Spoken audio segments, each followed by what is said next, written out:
नमस्कार, आप देख रहे हैं नेपाल वन और मैं आपके साथ हूं नगमा शेख। पूर्वांचल के अहम खबरों के साथ। उत्तर प्रदेश विधान परिषद की 5 स्नातक और 6 शिक्षक खंड निर्वाचन क्षेत्र की खाली सीटों के लिए चुनाव प्रक्रिया शुरू हो गई है। कोरोना गाइडलाइंस का पालन करते हुए 12 नवंबर तक नामांकन दाखिल किए जा सकेंगे। 17 नवंबर तक नाम वापसी होगी, फिर 1 दिसंबर को मतदान होगा। 3 दिसंबर को मतगणना होगी। इसी दिन परिणाम घोषित किए जाएंगे।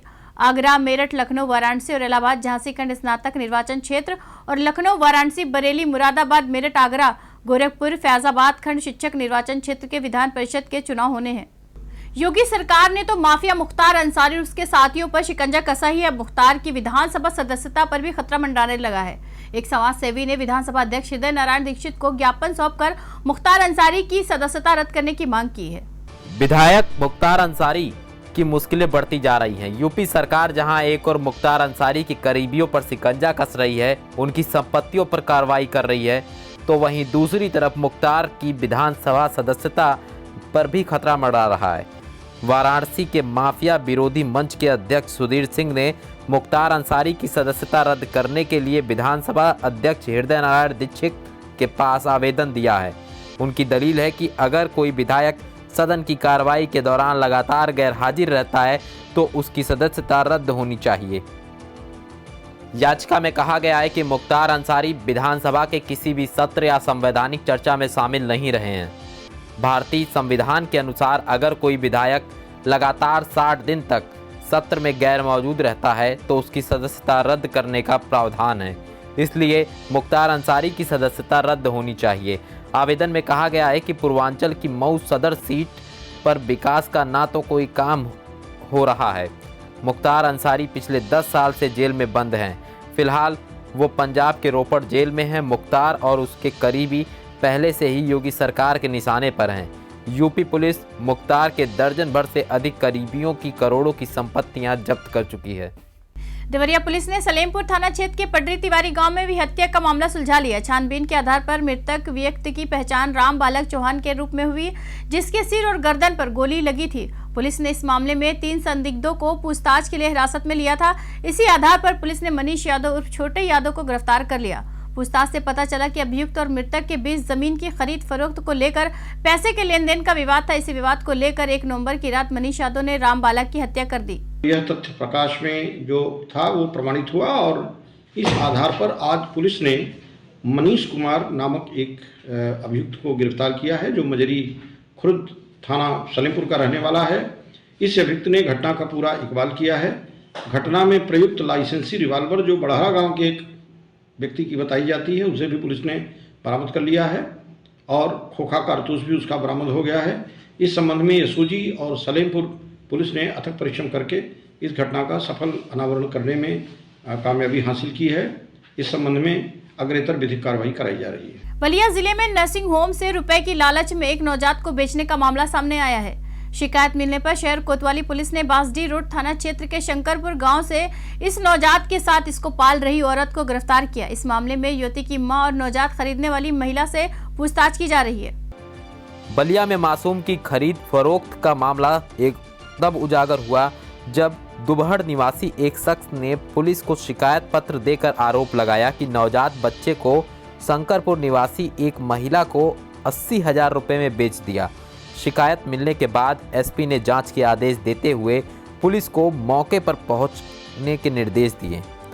पुलिस ने नवजात को बरामद कर लिया। इस मामले में युवती की मां और नवजात खरीदने वाली महिला को हिरासत में लेकर पूछताछ की गई। हम बेचे नहीं, हम पोषण पालन के लिए बच्चों को दिए हैं। जिसको लड़की के सर शादी के पहले बच्चे हो जाए उसको बताइए क्या कर जाए। मेरा समाज नहीं है, मेरा दुनिया नहीं है। जो बच्ची की माँ है तो उन्होंने मतलब जब ये कंवारी थी तो इन्होंने मतलब मेरे से कांटेक्ट हुआ तो मैंने बोला आइए। बोली तो बेटा ऐसी ऐसी बात है, अगर बच्चा होगा तो मैं कहाँ अपना मतलब एथू करूँगी। तो मैंने बोला ठीक है आंटी जी, आपकी इज्जत छिपाने के लिए चलिए हम आपकी इज्जत भी छिपाते रहे और मेरी मतलब ससुराल में कुछ एथू भी हो जाएगी, क्योंकि मेरा 4 साल शादी हो गया है और मेरे बच्चे नहीं है। मतलब रोज रोज ताने सुनकर मैंने ये किया है। खबरों के मुताबिक कुछ दिन पहले युवती को एक युवक से प्रेम संबंध हो गया। इस बीच युवती गर्भवती हो गई। इसकी जानकारी होने के बाद प्रेमी ने किनारा कर लिया। कुछ दिनों बाद युवती को दुबहड़ इलाके के ही एक अन्य युवक से संपर्क हुआ। प्रसव पीड़ा होने के बाद युवती को जिला महिला अस्पताल के पास एक नर्सिंग होम में भर्ती कराया गया। 12 सितंबर को ऑपरेशन से युवती के बेटे को जन्म दिया। युवती की मां का कहना है कि क्योंकि लड़की अविवाहित है, लिहाजा लोकलाज के भय से बच्चे को एक ज़रूरतमंद महिला को दे दिया गया।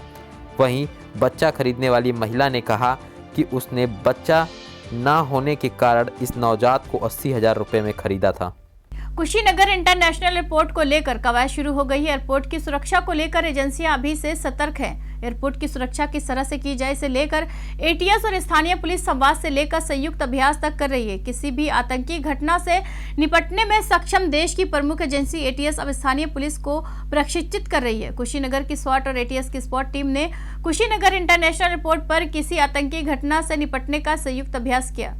एटीएस की स्पॉट यानी स्पेशल पुलिस ऑपरेशन टीम और कुशीनगर पुलिस की स्वाट यानी special weapons and tactics team ने कुशीनगर इंटरनेशनल एयरपोर्ट की सुरक्षा को लेकर संयुक्त अभ्यास किया। स्पॉट टीम ने स्वाट दस्ते को स्पेशल ऑपरेशन करने और आतंकवादी हमलों से निपटने के तरीके बताए। विपरीत हालात में मोर्चा संभालने की तकनीकी भी कुशीनगर पुलिस की स्वाट टीम को बताई गई। एटीएस की टीम ने स्वाट टीम को दिए जाने वाले अत्याधुनिक हथियारों को संभालने और उन्हें चलाने की जानकारी दी। इसके बाद एयरपोर्ट पर ही मॉक ड्रिल की गई। इसमें डमी रूप में एक आतंकवादी द्वारा कुछ लोगों को बंधक बनाने और उन्हें छुड़ाने का अभ्यास किया गया। 22 सदस्यीय टीम अभी हमारी है और अभी हम होस्टेज सिचुएशन जो है ये कुछ लोगों को बंधक बना लिया गया। इस चीज़ को हम लोग जो है इनको अपने पुलिस जो कुशीनगर पुलिस को दिखाएंगे और इस सिचुएशन में कैसे वो हैंडल करेंगे और उनके हमारे साथ मिलकर के वो क्या क्या काम कर सकते हैं और कैसे हैंडल करेंगे। दोनों मिलकर भी ऑपरेशन करेंगे और सिंगल उनको भी ऑपरेशन करने का मौका मिलेगा। स्पॉट टीम इजराइल की क्रॉ मार्क तकनीकी से प्रशिक्षित है। ये आत्म सुरक्षा से जुड़ी अहम तकनीकी है जिसे इजरायली सेना ने खुद तैयार किया है। आत्म सुरक्षा की तकनीकी बेहतरीन है। कुशीनगर इंटरनेशनल एयरपोर्ट की सुरक्षा की जिम्मेदारी उठाने के लिए जिले के तेज तर्रार 22 पुलिसकर्मियों का चयन किया गया है। इन पुलिसकर्मियों को एयरपोर्ट की सुरक्षा के लिए प्रशिक्षित किया जा रहा है। पिछले साल बलिया में बाढ़ के कारण किसानों की काफी फसल बर्बाद हो गई थी। किसानों को हुए नुकसान की भरपाई के लिए राज्य सरकार ने मुआवजा भी जारी किया था, लेकिन किसानों को अभी तक की रकम नहीं मिली है। इसे लेकर प्रभावित किसानों ने जिलाधिकारी से मुलाकात कर ज्ञापन सौंपकर शासन प्रशासन से मामले में दखल देने की मांग की। पूर्वांचल किसान मोर्चा के कार्यकर्ताओं ने कहा कि नुकसान की भरपाई के साथ ही धान क्रय केंद्रों पर बरती जा रही लापरवाही का मामला भी जिलाधिकारी के संज्ञान में लाया गया है। जिलाधिकारी महोदय को आज हम लोग 2019 में पूरे जनपद के अंदर भीषण बाढ़ आई थी, जिसमें से करोड़ों का नुकसान इस बलिया जनपद के किसानों का हुआ। क्षतिपूर्ति के नाम पर कुछ रुपया जनपद के किसानों को मिला कोरोना के वजह से, बाकी किसानों को करोड़ों में अभी रुपया नहीं मिला। उसी के संदर्भ में जिलाधिकारी महोदय से निवेदन करने के लिए आए थे कि सुनने में आ रहा है कि शासन से रुपया आ गया है, तत्काल आप किसानों के खाते में अतिशीघ्र दिलाने का कृपा करें। मांगे ये हैं कि 2019 में जो बाढ़ आई थी उसमें क्षतिपूर्ति का भुगतान बहुत से किसानों को हुआ है, लेकिन अधिकांश किसान अभी भी उससे वंचित हैं। उसके संबंध में हम लोगों ने डीएम साहब को ज्ञापन दिया। उन्होंने आश्वस्त किया कि हम तत्काल इसके संबंध में आवश्यक कार्रवाई करेंगे। उत्तर प्रदेश पावर कॉर्पोरेशन लोगों को झटका देने की तैयारी कर रहा है। पावर कॉर्पोरेशन स्लैब में बदलाव कर रेट बढ़ाने की तैयारी कर रहा है। अगर ये प्रस्ताव मान लिया जाता है तो कम खपत वाले 80% घरेलू उपभोक्ताओं की बिजली महंगी हो जाएगी, जबकि ज्यादा खपत वाले उपभोक्ताओं को कुछ राहत मिल सकती है। यूपी पावर कॉर्पोरेशन महंगाई की मार झेल रही जनता को बिजली का झटका देने की तैयारी में है। इससे लोगों की जेब पर सीधा असर पड़ेगा। हालांकि इस बार पावर कॉर्पोरेशन सीधे बिजली की दरें ना बढ़ाकर स्लैब में बदलाव कर रेट बढ़ाने की तैयारी कर रहा है। इसके लिए कॉर्पोरेशन ने राज्य विद्युत नियामक आयोग को प्रस्ताव भेजा है। अगर ये प्रस्ताव राज्य में लागू हो जाता है तो कम खपत वाले 80% घरेलू उत्पादों की बिजली महंगी हो जाएगी, जबकि ज्यादा खपत वाले उपभोक्ता को कुछ राहत मिल सकती है। खबरों के मुताबिक बिजली दर क्या होगी ये तय करने के लिए 6 नवंबर को नियामक आयोग ने राज्य सलाहकार समिति की बैठक बुलाई है। इस बैठक में बिजली की दर, एनुअल रेवेन्यू रिक्वायरमेंट पर चर्चा होगी। सूत्रों के अनुसार बैठक के बाद नए स्लैब का ऐलान हो सकता है और बिजली की बढ़ी दरें अगले महीने से लागू भी हो सकती हैं। पावर कॉर्पोरेशन ने शहरी, घरेलू और ग्रामीण उपभोक्ताओं की स्लैब 4 से घटाकर 3 करने का प्रस्ताव दिया है। इसमें पहला स्लैब 0 से 150 यूनिट, की जगह 0 से 100 यूनिट करने का कहा गया है। वहीं दूसरा स्लैब 151 से 300 की जगह 101 से 300 और तीसरा स्लैब 300 यूनिट के ऊपर का होगा। इसे मंजूरी मिलने पर 500 यूनिट तक बिजली इस्तेमाल करने वालों की जेब पर बोझ बढ़ेगा। प्रदेश में ऐसे उपभोक्ताओं की संख्या सबसे ज़्यादा है जो 500 यूनिट तक बिजली खर्च करते हैं। कोरोना संकट ने राज्यों के रोजगार प्रबंधन वित्तीय क्षमताओं को परखा है। लॉकडाउन के दौरान लाखों मजदूरों को रोजगार देने में राज्यों ने अपने स्तर पर प्रयास किए हैं। उन प्रयासों के परिणाम के आधार पर भारतीय रिजर्व बैंक ने जो रैंकिंग दी है उसके मुताबिक उत्तर प्रदेश ने शीर्ष 5 राज्यों में जगह बनाई है। एमएसएमई के जरिए रोजगार देने में यूपी देश के 5 टॉप राज्यों में शामिल हुआ। आरबीआई ने देश के सभी राज्यों का आकलन कर एमएसएमई सेक्टर में रोजगार की रिपोर्ट तैयार की है। रोजगार और आर्थिक मोर्चे पर योगी सरकार ने बड़ी सफलता हासिल की है। सूक्ष्म लघु और मध्यम उद्योग यानी एमएसएमई के सेक्टर के जरिए सबसे ज़्यादा रोजगार देने वाला यूपी देश का 5वां सबसे सफल राज्य बन गया है। रिजर्व बैंक की ओर से तैयार की गई रिपोर्ट में कई राज्यों को पीछे छोड़कर उत्तर प्रदेश ने सिर्फ 5 में जगह बनाई है। आरबीआई ने देश के सभी राज्यों का आकलन कर एमएसएमई सेक्टर में रोजगार की रिपोर्ट तैयार की है। केंद्रीय बैंक के आंकड़े बताते हैं कि एमएसएमई के जरिए रोजगार सृजन के मामले में राजस्थान, कर्नाटक, दिल्ली और पंजाब जैसे राज्य यूपी से पीछे हैं। आरबीआई ने कोरोना संकट काल में योगी सरकार के रोजगार सृजन के आंकड़ों को अपनी रिपोर्ट में शामिल किया है।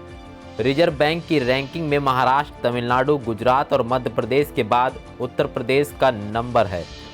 कोरोना के विपरीत परिस्थितियों में दूसरे राज्यों में फंसे 40 लाख से ज़्यादा प्रवासी मजदूरों को वापस लाने का बड़ा फैसला लेने के साथ ही योगी सरकार ने उन्हें रोजगार उपलब्ध कराने की चुनौती भी पूरी की है। योगी सरकार ने 20 लाख से ज़्यादा मजदूरों की स्किल मैपिंग कराकर उन्हें सूक्ष्म लघु और मध्यम उद्योग मंत्रालय के जरिए अलग अलग क्षेत्रों में रोजगार से जोड़ा है। सरकार ने फिक्की और आईआईए के साथ 6 लाख मजदूरों को रोजगार से जोड़ने का समझौता किया। लघु उद्योग जैसी संस्थानों के साथ 5 लाख रोजगार सृजन का एमओयू कर कुल 11 लाख लोगों को निजी क्षेत्र में रोजगार से जोड़ने का काम उत्तर प्रदेश सरकार ने किया। कोरोना संकट के दौर में योगी सरकार की एक जिला एक उत्पाद योजना रोजगार के मामले में गेम चेंजर साबित हुई। एमएसएमई के अंतर्गत शुरू की गई इस योजना के जरिए राज्य सरकार ने स्थानीय स्तर पर लोगों को रोजगार के साथ ही व्यापार से भी जोड़ा। ओडीओपी के तहत हर जिले के एक उत्पाद को ब्रांड बनाकर राज्य सरकार ने अंतर्राष्ट्रीय स्तर पर उसकी मार्केटिंग की। अमेजन और फ्लिपकार्ट जैसी कंपनियों के साथ सरकार ने ऑनलाइन व्यापार के एमओयू ने योजना को गति दी। बड़े जिलों के साथ ही जौनपुर, एटा, पीलीभीत, मिर्जापुर और प्रतापगढ़ जैसे छोटे जिले भी 1 डिस्ट्रिक्ट 1 प्रोडक्ट योजना के साथ रोजगार के केंद्र बन गए। दीपावली के ठीक पहले नवाबों के शहर लखनऊ में अपने हुनर से माटी में जान डालने वाले कलाकारों का जमावड़ा लगा है। 13 नवंबर तक डालीबाग स्थित खादी भवन के परिसर में उत्तर प्रदेश माटी कला बोर्ड की ओर से मेले का आयोजन किया जा रहा है। इसमें कई जिलों के माटी कलाकार अपने उत्पादों के पूरे रेंज के साथ आए। इसका मकसद स्वदेशी उत्पादों को बढ़ावा देना और आयातित चीजों से निर्भरता कम करना है। इस पहल से एक जिला एक उत्पाद को भी बढ़ावा मिलेगा। योगी सरकार ने इस दिशा में पहल की और इससे जुड़े लोगों को प्रोत्साहित भी कर रही है। राजधानी लखनऊ में डालीबाग स्थित खादी भवन के परिसर में उत्तर प्रदेश माटी कला बोर्ड की ओर से अनूठे मेले का आयोजन किया जा रहा है। इसके अंतर्गत अपनी काबिलियत और मेहनत से मिट्टी में जान डालकर उससे तरह तरह के सामान तैयार करने वाले कलाकारों का जमावड़ा यहाँ लगा है। इस मेले में कई जिलों के माटी के कलाकार अपने उत्पादों के साथ आए हैं। हर जिले के उत्पादों के लिए 2-2 स्टॉल उपलब्ध कराए गए हैं। इन स्टॉलों के लिए कोई शुल्क नहीं लिया जाएगा। यही नहीं, 10 दिन के रहने का खर्च भी माटी कला बोर्ड ही वहन करेगा। माटी कला मेले में गोरखपुर के टेराकोटा, आजमगढ़ की ब्लैक पॉटरी और खुर्जा के मिट्टी के कुकर और कढ़ाई के साथ आगरा, लखनऊ, कुशीनगर, मिर्जापुर, आजमगढ़, चंदौली, उन्नाव, बलिया, कानपुर, पीलीभीत, इलाहाबाद, वाराणसी, बांदा और अयोध्या के मिट्टी के बने खास उत्पाद अपने पूरे रेंज में उपलब्ध हैं। दिवाली के पहले हो रहे इस मेले में लक्ष्मी गणेश की मूर्तियों और डिजाइनर दिए खास आकर्षण हैं। मेले में सिर्फ संबंधित जिले के उत्पादों की भरपूर रेंज ही नहीं होगी, बल्कि किस तरह उनको बनाया जाता है उसका जीवंत प्रदर्शन होगा। आधुनिक चाक पर अलग अलग जिलों के कलाकारों को ऐसा करने का मौका दिया जाएगा। पहले की अपेक्षा में डबल फायदा है। पहले हम लोग ये अगर दिया बनाना होता तो खोद के एक दिन भर में 25-30 दिया बनाते। अब दिन भर में कम से कम 1000 दिया हम बनाते हैं। तो जितना भी सराहना करें हम लोग का, मैं कोट प्रणाम करता हूँ माननीय मुख्यमंत्री जी को, इसलिए कि हम गरीब कुटिया में इस तरह के सामान को दे करके हमारे बिजनेस को आगे बढ़ा रहे हैं। चाइना से आता था वो सब जगह आपको मिलता हुआ दिखेगा और इसी प्रकार की हर जगह भी प्रदर्शनी की जा रही है हर जनपद में। तो ये एक कल्पना थी हमारे प्रधानमंत्री जी की, वोकल लोकल बने, तो आज वोकल लोकल बन रहा है। और साथ ही साथ जो हमारे मुख्यमंत्री जी की एक उनके अंदर विश्वास था और उन्होंने प्रेरणा दी कि उत्तर प्रदेश के अंदर वो जो कुम्हार हैं उन लोगों की आमदनी बढ़े और साथ ही साथ जो चाइना से सामान आता था उसको भी उत्तर प्रदेश अब रिप्लेस करे। बदले वैश्विक परिदृश्य में मुख्यमंत्री योगी आदित्यनाथ की मंशा रही है कि इस बार की दीपावली में कुछ ऐसा किया जाए कि चीन से आयातित लक्ष्मी गणेश की मूर्तियों और डिजाइनर दियों की बजाय देश में बने उत्पाद ही अधिक से अधिक बिके। इसमें सबसे बड़ी चुनौती उत्पादों की फिनिशिंग और दाम को लेकर थी। इसके लिए माटी कला बोर्ड ने इनको बनाने वालों के लिए प्रशिक्षण के कार्यक्रम आयोजित किए। उनकी मांग के अनुसार लक्ष्मी गणेश की मूर्तियों के अलग अलग साइज के मॉडल तैयार किए गए। इसके पीछे योगी सरकार का मकसद है कि मिट्टी के उत्पाद तैयार करने वाले पेशे से जुड़े लोगों का जीवन बेहतर बनाया जाए।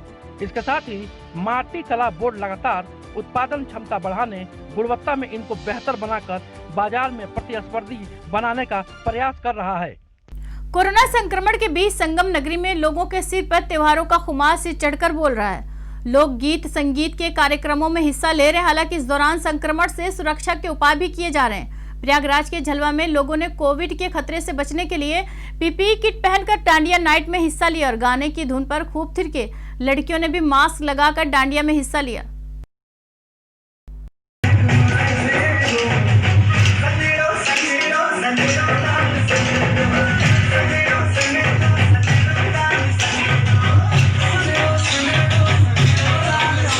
जिस तरह से कोविड चल रहा है, आज 6 से 7 महीने हो रहे हैं और हर कोई अपने घर में है। बहुत ही डिप्रेशन में भी कई लोग चले गए हैं, इतने दिनों से घर में बंद हैं।